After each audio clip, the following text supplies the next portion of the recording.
encheu de bens os famintos e despediu vazios os ricos. Quer dizer, Deus ele exalta o humilde e ele abate o soberbo.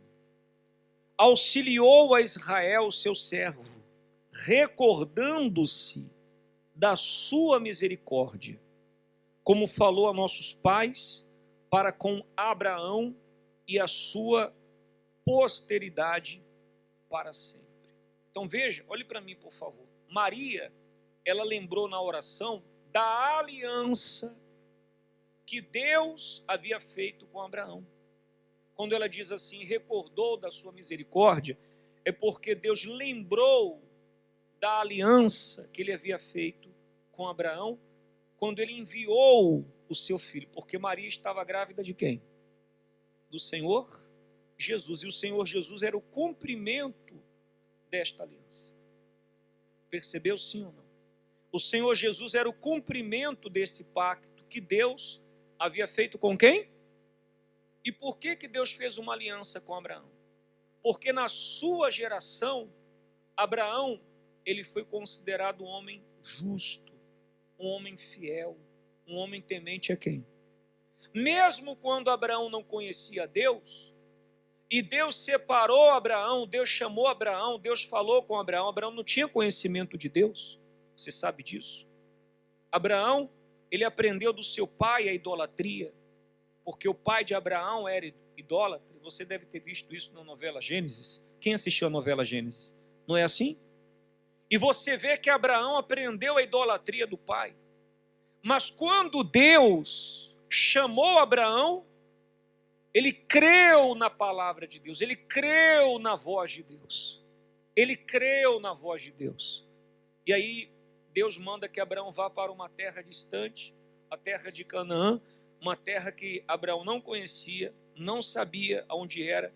Abraão teria que deixar a sua parentela, a casa do seu pai, e naquela época era importante que as famílias ficassem o quê?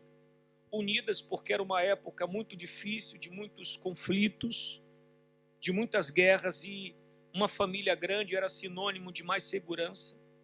E Abraão teve que deixar tudo para trás, simplesmente porque ouviu a voz de Deus. Ele obedeceu a voz de Deus. Amém? E aí Deus fez a aliança com Abraão. E Abraão passou a ser conhecido como o pai da fé. De Abraão, Deus, ele levantou uma nação, a nação de Israel. Abraão era um, mas Deus ele multiplicou Abraão, e de Abraão veio a nação de Israel. E da nação de Israel veio quem? Quem que veio? O nosso Senhor Jesus, o Salvador. Quem entendeu, pessoal? Deu para entender?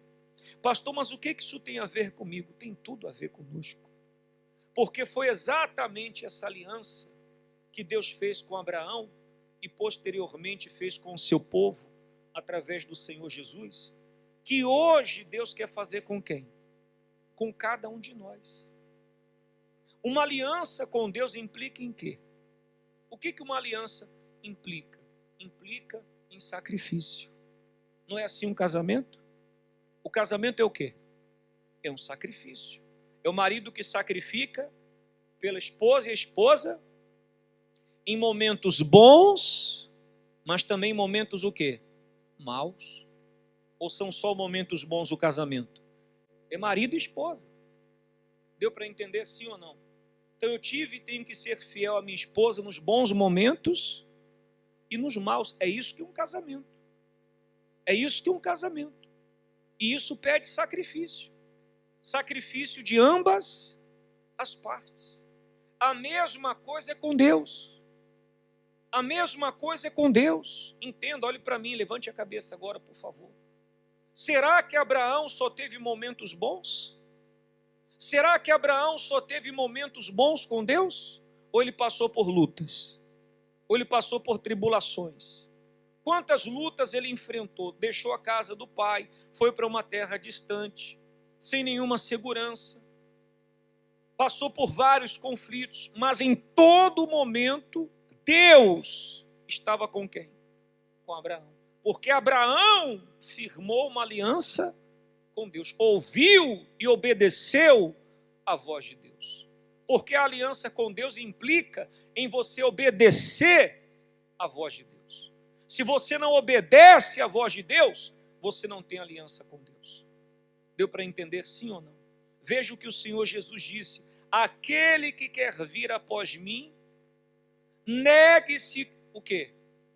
A si mesmo. O que é negar a mim mesmo? É sacrifício. Por exemplo, há 2 semanas atrás, fizemos o domingo do perdão, não foi?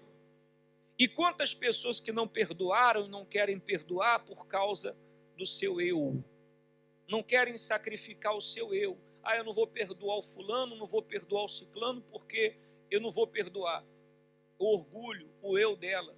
Quer dizer, a pessoa não sacrifica o eu. Jesus disse, quem perdoar será, mas a pessoa não perdoa por causa do orgulho dela.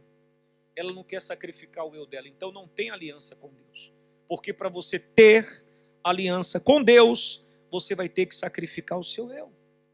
Você vai ter que sacrificar a sua vontade. Você vai ter que sacrificar a sua carne. É assim que funciona uma aliança, um compromisso, tanto o casamento quanto com Deus. Amém? Jesus disse, quem quer vir após mim, negue-se, negar o meu eu, sacrificar o meu eu. Tome a sua cruz. O que é tomar a minha cruz? É você ser perseguido, caluniado, é você ser injustiçado por causa do nome de quem? Isso que é tomar a cruz. A cruz são as lutas que nós enfrentamos por amor a Cristo, mas que você permanece firme. Tem até aquela historinha que eu falei de manhã aqui, 7h30. Aquela história do camarada que carregava a cruz. Quem já ouviu que ele cortou a cruz? Quem já ouviu essa história? Nunca ouviram? Vou contar. Como é que é a história? O rapaz recebeu a cruz grande, pesada, e normalmente a cruz é pesada, porque requer sacrifício. Nós temos que sacrificar por causa do nosso Senhor, sacrificar o nosso eu, sacrificar a nossa carne, e ele começou a carregar a cruz. Só que em dado momento, nessa caminhada, levando a cruz pesada, alguém para e diz assim, fulano, essa cruz está muito pesada. Será que não seria bom você cortar os braços e um pouquinho do pé da cruz? Vai ficar mais o quê?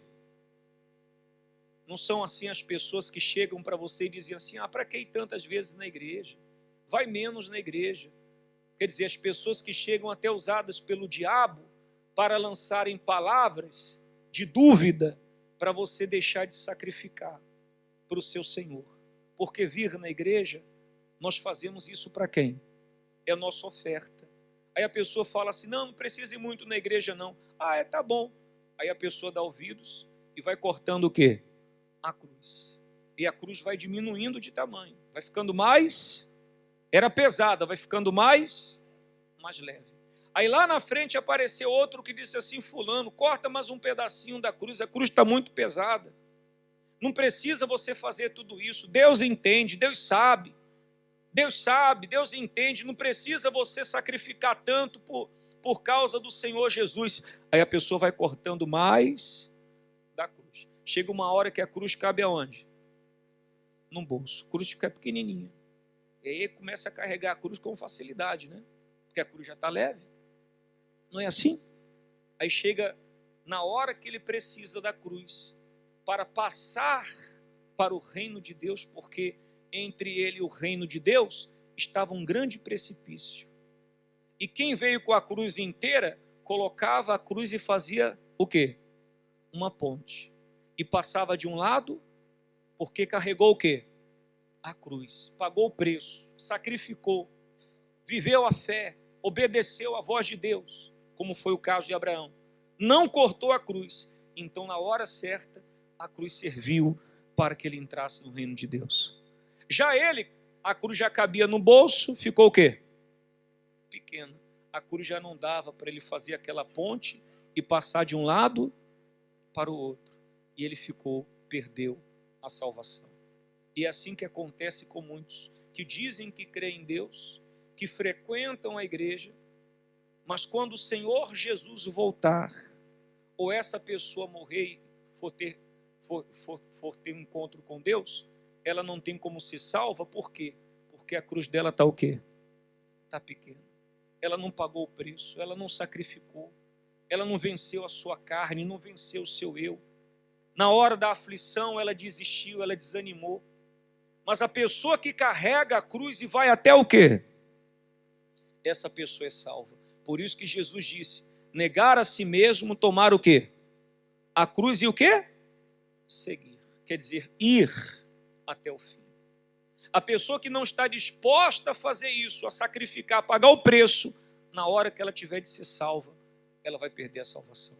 Como muitos já perderam, inclusive, a salvação, porque aparentemente estavam na igreja, mas não estavam dispostos a sacrificar por causa do Senhor Jesus.